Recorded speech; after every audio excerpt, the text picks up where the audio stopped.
కమ్యూనిస్టులు సుదీర్ఘకాలం పాటు భారతీయ జనతా పార్టీని తమ తమ రాష్ట్రాల్లో కట్టడి చేయగలిగారు. అది బెంగాల్, కేరళ, త్రిపుర. ఇప్పుడు బెంగాల్లో కమ్యూనిస్టులే సోదిలో లేకుండా పోయే పరిస్థితి అయింది. అదే సందర్భంలో త్రిపురలో అంతే పరిస్థితి అయిపోయింది. కానీ కేరళలో ఇప్పటికీ పట్టు బిగుసుంది. అక్కడ అంతకుముందు ఒకసారి ఎమ్మెల్యే, ఈ దఫా ఎంపీ గెలవగలిగింది భారతీయ జనతా పార్టీ. ఇప్పుడు రాజకీయం మారుతోందా?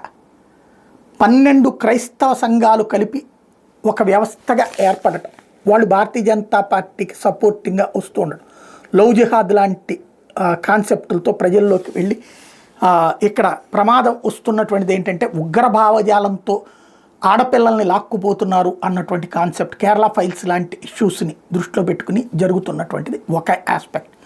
దాన్ని ఎట్లాగో అక్కడ కాంగ్రెస్ అయినా కమ్యూనిస్టులు అయినా ఖచ్చితంగా ఆపరు, దాన్ని ఇంకా ప్రోత్సహిస్తూనే ఉంటారు.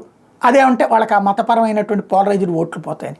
అదే భారతీయ జనతా పార్టీ అయితే బెటర్ అని అటు రూట్లో వస్తున్నారు. ఇంకొక వైపున వచ్చేటప్పటికి అక్కడ మరొక కీలకమైనటువంటి అడుగు పడుతుంది. శశి థరూర్ లాంటి వాడు తాజాగా కాంగ్రెస్కు ఒకంత ఇబ్బంది పెడుతున్నటువంటి పరిస్థితి.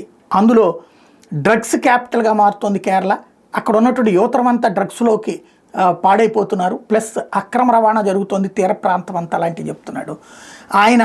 మరి భారతీయ జనతా పార్టీలో చేరతాడా, లేకపోతే కనుక సొంతగా ఏదైనా పార్టీ పెడతాడా, భారతీయ జనతా పార్టీ పొత్తు పెట్టుకుంటాడా చూడాల్సి ఉంది.